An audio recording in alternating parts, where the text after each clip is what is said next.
Bien, gloria a Dios. ¿Cómo están, hermanos? Dios me les siga bendiciendo nuevamente. Vamos a continuar con la parte 4.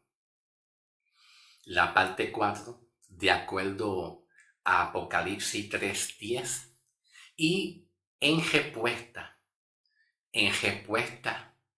y amonestación a un pastor, en la cual el pastor dice que la iglesia sí pasará por la gran tribulación, y él tiene pruebas y evidencia en el libro de Apocalipsis que la iglesia está dentro del programa de Israel.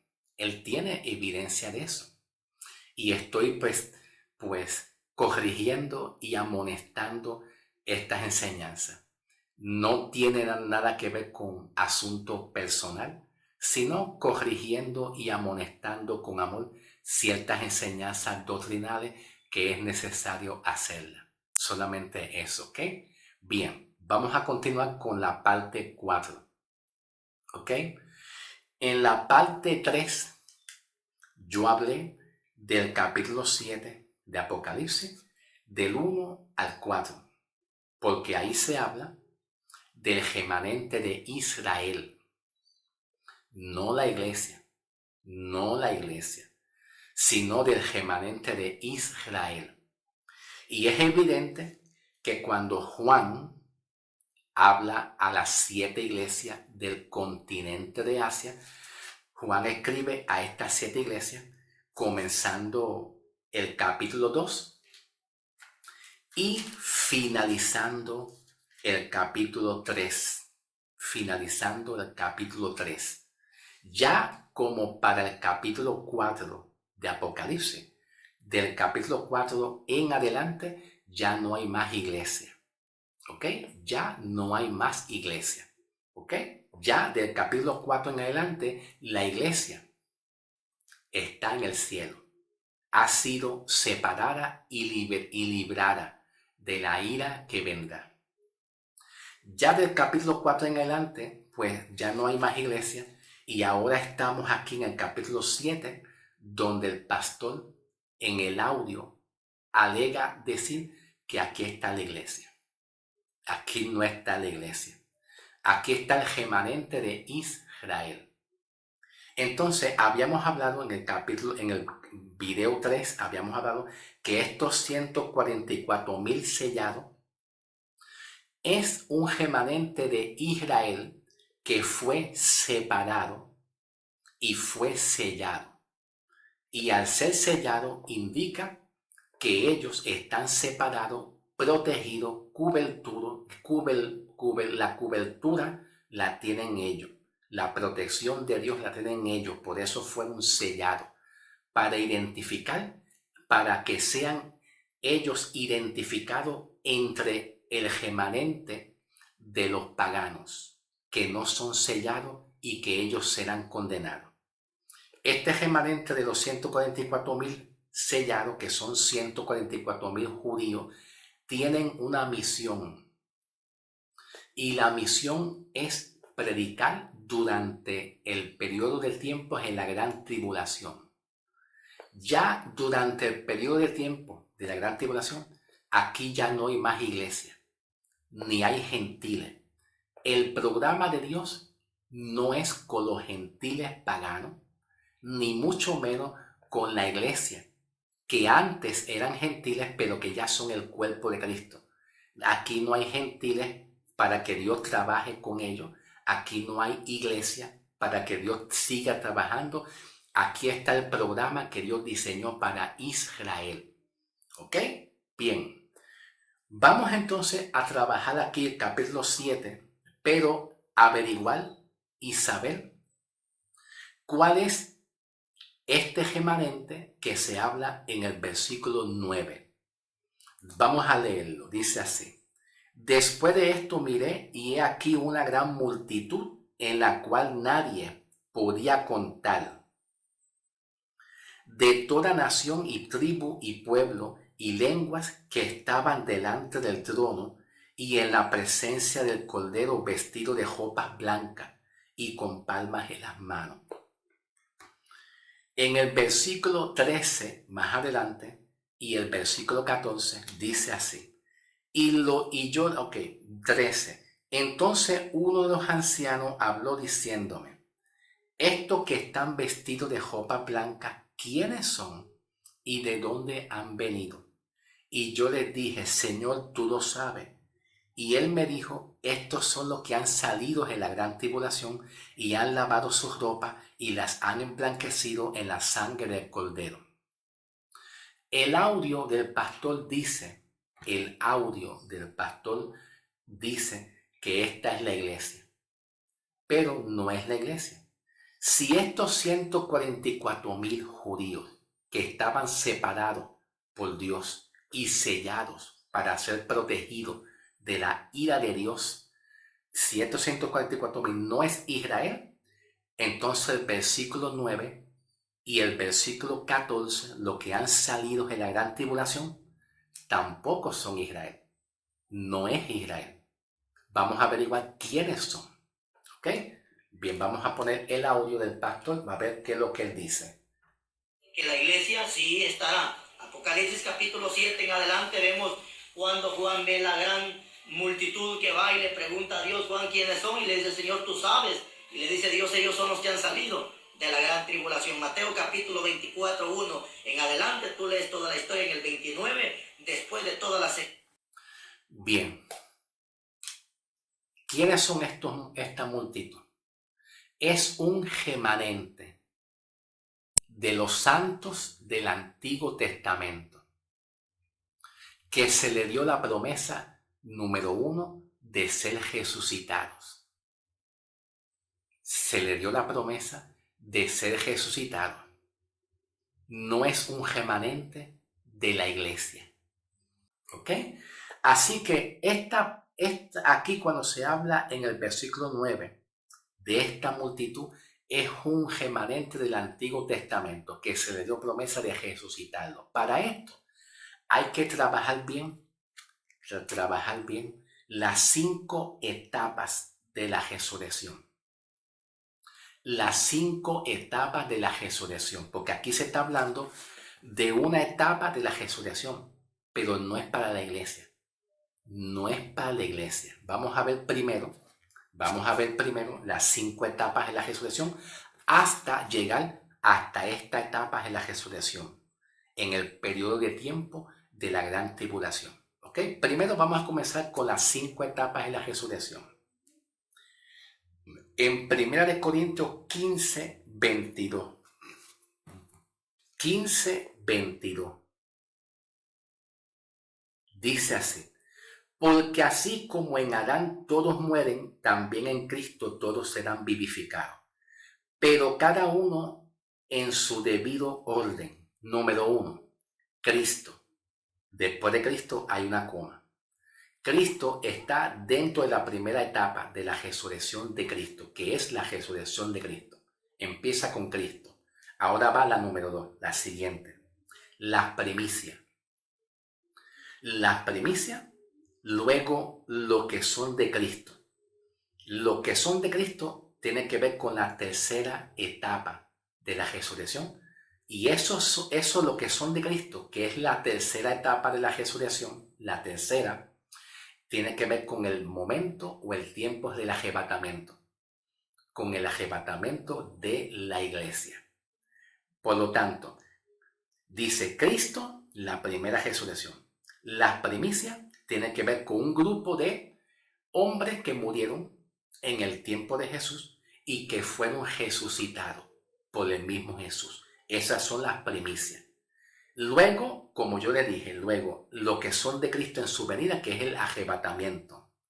Luego el fin, cuando entregue el reino al Dios y Padre, cuando haya suprimido todo el dominio, toda autoridad y toda potencia. Porque es preciso que Él reine hasta que haya puesto a todos sus enemigos bajo sus pies. Ok. Vamos a pasar ahora a Mateo 27, 51 al 53. ¿Ok? Pasaremos un momentito a Mateo 27, 51 al 53. Y vamos a ver las primicias. Aquí se ven las primicias. Dice así: y he aquí el velo del templo se rasgó en dos, y de arriba abajo, y la tierra tembló, y las rocas se partieron, y se abrieron los sepulcros, y muchos cuerpos de santos que habían dormido, se levantaron y salieron de los sepulcros después de la resurrección después de la resurrección de Cristo. Vinieron a la santa ciudad y aparecieron allí a muchos. Aquí se está hablando de las primicias, que es los primeros frutos que da una cosecha cuando resucita, en el sentido espiritual de un remanente de personas que habían muerto en el tiempo de Jesús, ¿verdad? Y que habían resucitado por Jesús. Murieron y fueron resucitados por el mismo Jesús. Estas son las primicias, ¿ok? Entonces yo les está apareciendo Cristo, la resurrección primera. Luego las primicias, que estamos aquí en las primicias, este grupo de personas que habían muerto y resucitado por Jesús. Luego le sigue que la tercera etapa es la resurrección, que viene siendo el arrebatamiento de la iglesia. Por lo menos hasta esas tres etapas está hablando del tiempo de la primera resurrección. En el tiempo de la etapa del arrebatamiento de la iglesia, se divide en dos. El arrebatamiento de la iglesia se divide en dos partes. Los muertos resucitarán primero. Y lo que queremos en vida, en este tiempo de la gracia, del Evangelio de gracia, pues ambos subiremos y seremos arrebatados a las nubes. ¿Ok? Las próximas dos resurrecciones que le siguen, ya no tiene nada que ver con este tiempo. Repito, las próximas dos que le siguen de las 5 etapas de la resurrección ya no tienen nada que ver con este tiempo del Evangelio de la gracia, con el tiempo de la iglesia. Tiene que ver con un tiempo de la tribulación en adelante. ¿Ok? Bien, vamos entonces a continuar. Apocalipsis 7, 9. Aquí hay un remanente que habían muerto. ¿Ve? Habían muerto. Y es un remanente de los santos del Antiguo Testamento. Y cómo aquí se le da la promesa que ellos van a ser resucitados y que ellos son salvos. Bueno, vamos a comenzar. En el Antiguo Testamento había una promesa de parte de Dios al pueblo de Israel. Y esa promesa lo vemos en el capítulo 12 del libro de Éxodo. El libro de Éxodo, capítulo 12, donde Dios le dijo al remanente de Israel, a todos los que creyeran en esa promesa proféticamente hablando, vayan y toman ustedes por cada familia un cordero, sacrifiquen y maten a ese cordero, maten o sacrifiquen ese cordero, y la sangre de ese cordero pónganlos ustedes en las puertas de las entradas de sus casas. La sangre del cordero había que ponerlas en las puertas de las entradas de las casas, de forma de cruz. La sangre en forma de cruz. Sangre aquí abajo, sangre también aquí en las esquinas y aquí también, en forma de cruz. ¿Qué representa eso? Eso representa que si ellos creen que Cristo vendrá a morir y a ser resucitado y derramará su sangre para el perdón de los pecados, pues esa sangre que ellos se les dijo a ellos que lo pusieran en los tinteles y los postes de la entrada de sus casas, representa que ellos van a ser librados de la muerte. del poder de la muerte, tanto de los enemigos, literal, y así sea espiritualmente, que es el poder de la muerte.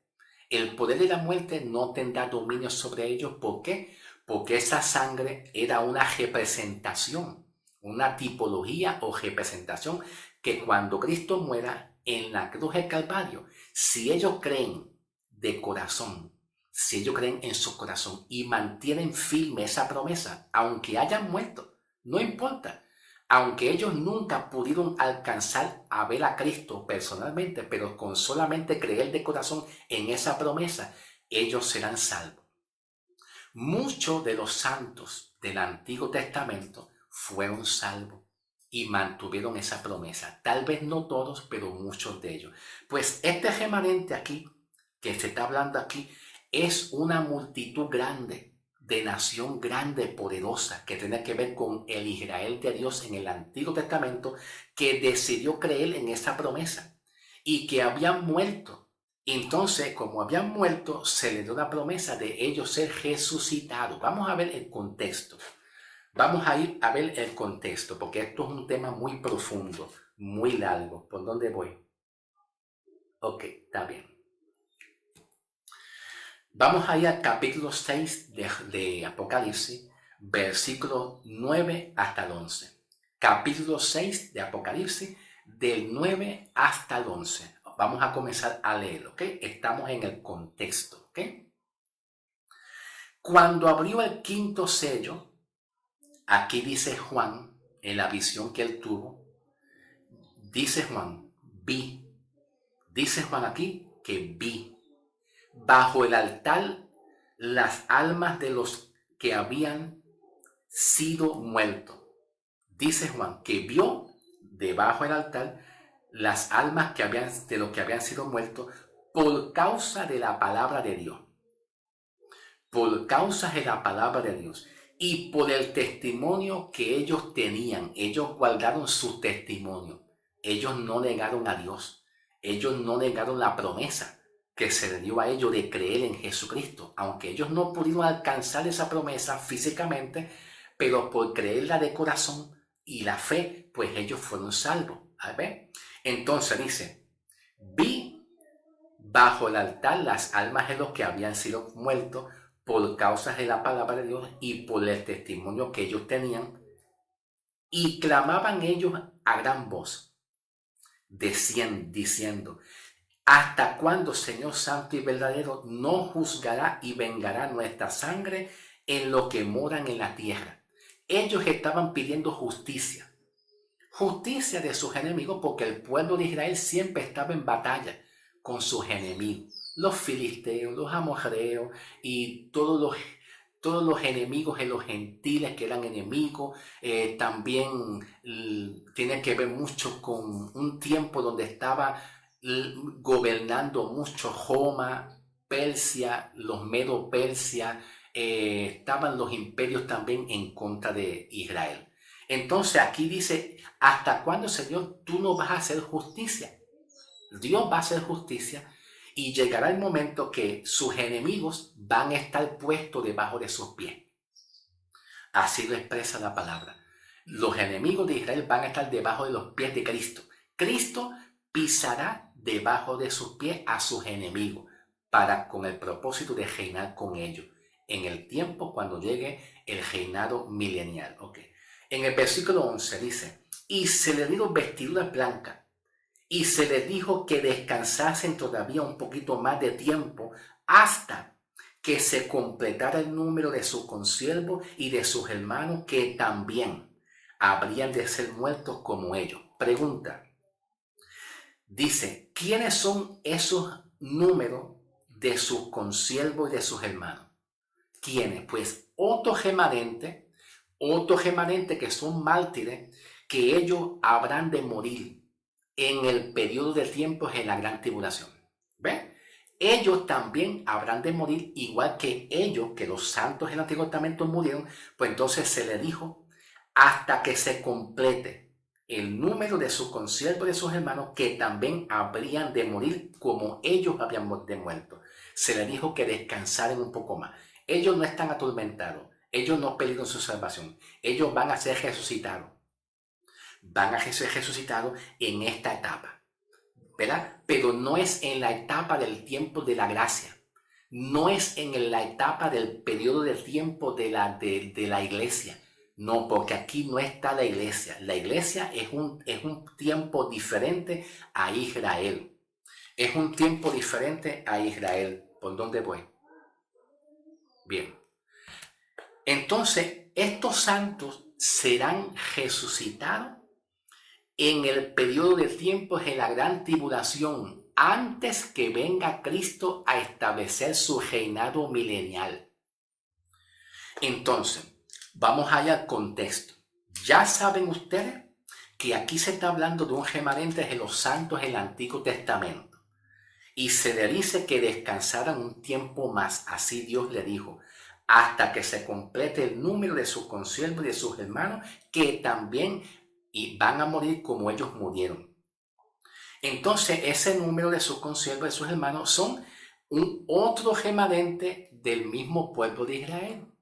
Otro remanente, pero que va a morir durante el periodo de tiempo de la tribulación. Y este remanente que irá a morir en el periodo de tiempo de la gran tribulación son esos judíos que también mueren a causa de guardar el testimonio de Cristo. Ellos se van a negar a rechazar, ellos se niegan a la marca de la bestia. Y como son mártires, sufren, pero entonces por causa de eso, al ellos negarse a creer en el anticristo y seguir predicando la palabra y el testimonio fiel de ellos, mantener sus testimonios fiel de Cristo, ese remanente, pues entonces va a morir durante el periodo de tiempo de la tribulación. Pero entonces se le dijo a ellos que terminen hasta que se complete el número de sus consiervos, de sus hermanos, que también van a morir con ellos. Entonces, aquí vemos en el versículo 13 y 14, vamos a leerlo. Entonces uno de los ancianos habló diciéndome, estos que están vestidos de ropa blanca, ¿quiénes son? ¿Y de dónde han venido? Yo les dije, Señor, tú lo sabes. Y él me dijo, estos son los que han salido de la gran tribulación y han lavado su ropa y las han emblanquecido. O sea que aquí se completa el remanente de los consiervos del número, que también saldrán de la gran tribulación. Salieron de la gran tribulación en el sentido de que ya ellos habían creído. Estando muertos, ellos fueron fieles y ellos salieron por haber creído en la promesa. Pues entonces son personas que habían muerto, pero que la promesa es que por haber creído en Cristo, Dios le dijo, ustedes no estarán en la gran tribulación. Ustedes van a estar fuera de la gran tribulación, no dentro, sino fuera. ¿Ok? Así que aquí no se habla de la iglesia, se habla un remanente de los santos de Israel. ¿Ok? Bien. Se me fue el tiempo, aunque puedo seguir, pero no tengo tanto tiempo como ahora porque vamos a pasar al próximo video para discutir, pues, Mateo 24, que hay que hablar bastante Mateo 24, ¿ok? Pasen al próximo video. Y luego la apostasía, el periodo de tiempo de apostasía.